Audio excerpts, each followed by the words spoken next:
नमस्ते सर, मेरा नाम आकाश पांडे है। मैं अंबेडकर नगर से हूँ, वर्तमान समय में मुखर्जी नगर रहता हूँ। ऑप्शनल का सब्जेक्ट और बता दो। वही बताइए सवाल। मेरा प्रश्न ये था, हम अपने प्रियम्बल में भी पढ़ते हैं, कॉन्स्टिट्यूशन में भी देखते हैं, आर्टिकल 25 to 28 कि मतलब राज्य को धार्मिक नहीं होना चाहिए, एक बैलेंस बनाना चाहिए। लेकिन हमारी जो यात्रा है वो हम देखते हैं कि हर जगह धार्मिक होने की बात करती है, लेकिन ये यात्रा धार्मिक से कभी कभी सांप्रदायिक की ओर बढ़ जाती है। देखते तो हम धार्मिक है, लेकिन जब खुद की अनुभूति करते हैं तो हम ये भूल जाते हैं कि हम धार्मिक से कब सांप्रदायिक होने की ओर बढ़ जाते हैं।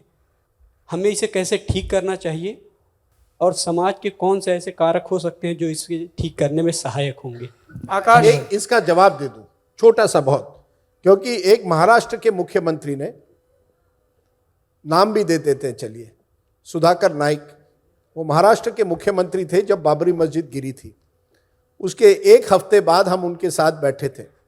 उन्होंने कहा, राजदीप जी, ये आज जो हुआ है ना, इसका भुगतना 20-30 साल बाद आपको पड़ना पड़ेगा, क्योंकि आपने क्या किया है, आपने हमारे नेताओं को ये एक मैसेज दिया है, ये जो हुआ है कि आप धर्म को राजनीति से इस लेवल तक जोड़ सकते हैं कि उसका पूरा फायदा उठाकर आप रास्ते पर राजनीति कर सकते हैं धर्म के नाम पर। और वो one minute. What was Shahbanu? one minute, sir. You cannot compare a criminal act. No, Rajiv. No. Sir, please. Sir एक मिनट, आप यही तो वॉट अबाउटरी में फंस जाते हैं। अब मैं बाबरी मस्जिद की बात करूं, मैंने नहीं कहा कि जो शाहबानो में हुआ वो गलत हुआ, बिल्कुल गलत हुआ। उसका जवाब ये नहीं हो सकता कि आप क्रिमिनल एक्ट, और ये मेरे शब्द नहीं है, सुप्रीम कोर्ट के हैं, क्रिमिनल एक्ट के जरिए एक मस्जिद गिरा दे। और उसके बाद मुंबई से लेकर कई राज्यों में राइट्स हुए, उसके बाद ब्लास्ट हुए, और आज 20-25 सालों के बाद भी लोग जान गए हैं अगर आपको चुनाव जीतना है तो आप सांप्रदायिक दंगों के जरिए चुनाव भी जीत सकते हैं। और ये सच्चाई है इस देश की कि नहीं, आप जानिए, ये बहुत अच्छा होता है। हम लोग यहाँ शाहबानो में हुआ, गलत हुआ, कांग्रेस की वो गलती थी, उस गलती का फायदा बीजेपी ने उठाया, बीजेपी उभर कर आई। लेकिन उसका जवाब ये नहीं हो सकता कि आप मस्जिद गिराकर अगले 20-30 सालों तक आप देखिए उसका कहीं ना कहीं लोगों के जहन में कुछ ना कुछ असर हुआ है। ये जो धर्म होता है ना, ये हमने प्राइवेट एरिया में रखना चाहिए। ये हम रास्तों पर जब लाते हैं ना कहीं तनाव होगा ही, और यही होता है, सांप्रदायिकता में बदलता है।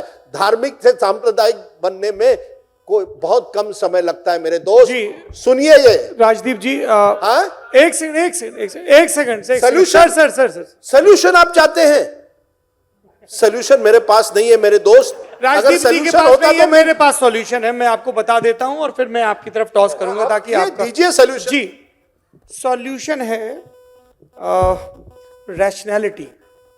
सॉल्यूशन है, आप देखिए मैंने नेता नगरी की शुरुआत में आपसे क्या कहा, वो सारे लोग जो थोड़े ज़्यादा पढ़े हैं, वो सारे लोग जो थोड़े ज़्यादा सक्षम हैं, और उसमें भी मीडिया, इंटेलिजेंसिया, पॉलिटिशियंस, हम सब की क्या जिम्मेदारी है कि हम वोटर को नागरिक में तब्दील करें। बाबा साहब भीमराव अम्बेडकर जब संविधान सभा में बोल रहे तब उन्होंने यही बात तो कही थी, it's a giant leap. European देशों को, अमेरिका को कितना वक्त लगा हर तबके को, हर लिंग को वोट का हक देने में। भारत ने अपनी आज़ादी के साथ ये एक प्रोग्रेसिव फैसला लिया। भगत सिंह जो अपना डॉक्यूमेंट बिल्ड करते हैं हिंदुस्तान रिपब्लिकन आर्मी का, उसमें इसका जिक्र आता है कि जब राज आएगा तो कैसा आएगा, हर स्त्री और पुरुष चुनेगा सरकार को। तो ये तो वोटर वाली बात हो गई। जब मैं कह रहा हूँ वोटर से नागरिक, तो नागरिक कौन होता है? जिसको इस बात की चिंता हो कि मैं जिनको नीति नियंता बना रहा हूँ, जिनको नीति दे रहा हूँ, सौंप रहा हूँ, उनकी प्रायोरिटीज क्या है। अभी कोविड का जिक्र हो रहा था, वहाँ पूछा गया क्या वो शिक्षा, स्वास्थ्य और अपनी पॉलिसीज में रैशनैलिटी रख रहे हैं, या वो आइडेंटिटीज के इशू को उठा के सिर्फ वोट गेन करने के लिए कैपिटलाइज कर रहे हैं। Caste, class, region, religion, language, ये बहुत सारे टूल हैं। भाषा के आधार पर पुनर्गठन हुआ, आप तमिलनाडु की पूरी राजनीति को देखिए, है ना। हिंदी विरोध वहाँ का एक बड़ा पॉलिटिकल टूल था। तो जब रैशनैलिटी कैसे आएगी? रैशनैलिटी आएगी जब आप खूब अध्ययन करेंगे।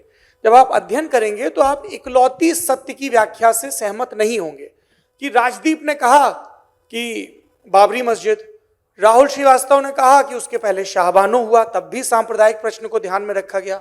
आदेश रावल कोई और चीज कहेंगे।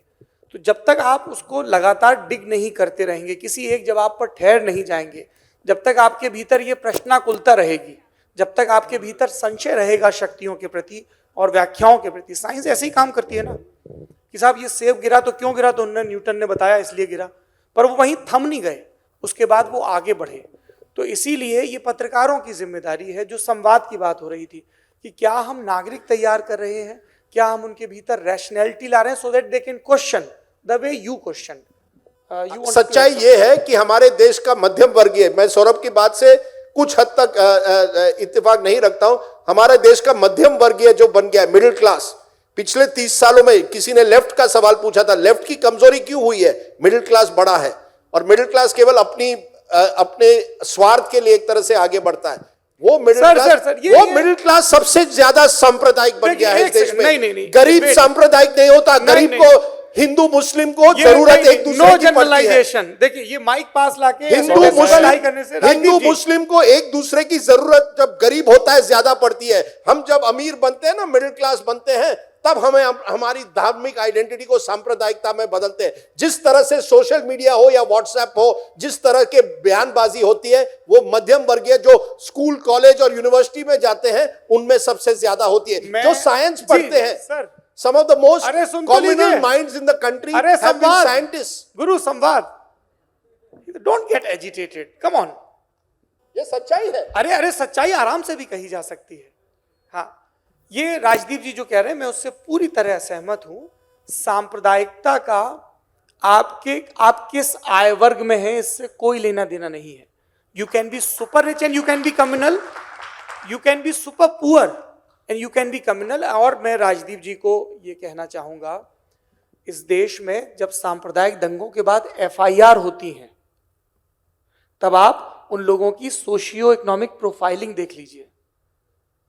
मैंने तो नहीं सुना कि किसी इंजीनियर का, डॉक्टर का, जज का लड़का फलाने उसमें गया। गरीब लोग हैं सर। क्यों? क्योंकि उनको मोबिलाइज करना सारे पॉलिटिकल ग्रुप, सारे सोशल ग्रुप का इस्तेमाल किया जाता है। तो वही तो मैं कह रहा हूं। तो डोंट गिव दिस जनरलाइजेशन कि मध्य वर्ग सांप्रदायिक है, गरीब सांप्रदायिक नहीं है। ये इस तरीके के जनरलाइजेशन दुरुस्त नहीं है। सौरभ देखिए, अगर आप उत्तर प्रदेश का चुनाव देखें पिछले 2-3, उत्तर प्रदेश में मेरे ख्याल से मिडिल क्लास गरीबों से ज्यादा है, जरूर होगी, क्योंकि वो हिंदू होके वोट दे रहे हैं, कम्युनल लाइंस पे वोट दे रहे हैं। तो राजदीप की थ्योरी में वहां पे मिडिल क्लास ज्यादा होगी, क्योंकि वो कम्युनल लोग हैं। मैं ये नहीं कह रहा हूं, क्या है कि एक आदत बन गई है, जब भी बताया जाए कि ये इस देश की पॉलिटिक्स में होता रहा है, जो भी देश अपनी पॉलिटिक्स में जिन्न छोड़ता है वो राक्षस बनता ही बनता है। क्या है कि ये आदत नहीं रही सुनने की। This is a huge crisis. उस मस्जिद के अंदर राम लला कैसे पहुंचते हैं, ये इतिहास जानता है कि किसका गठबंधन था, किसकी सरकारें थी। मंदिर के दरवाजे कैसे खुलते हैं, 1.5 घंटे के अंदर के दरवाजे खुल जाते हैं साहब। एक फोन आता है मजिस्ट्रेट को, दरवाजे खुलने हैं, मजिस्ट्रेट ऑर्डर देता है और कहता है कि जब तक चाबी पहुंचे तब तक वहां जाके दरवाजे खुलने चाहिए। और दूरदर्शन की टीम भी होती है, दूरदर्शन की टीम होती है, दरवाजे पहले से टूट चुके होते हैं। उसके बाद 1989 में शिलान्यास लयबद्ध तरीके से 7/7 फीट का एक गड्ढा था, जिसमें शिलान्यास की खुदाई होती। मैं 7 फीट दूर खड़ा था, देखा है मैंने। किसने दिया था? किसने सुप्रीम कोर्ट को आश्वासन देने के बाद गड्ढा खुदवाया, शिलान्यास करवाया?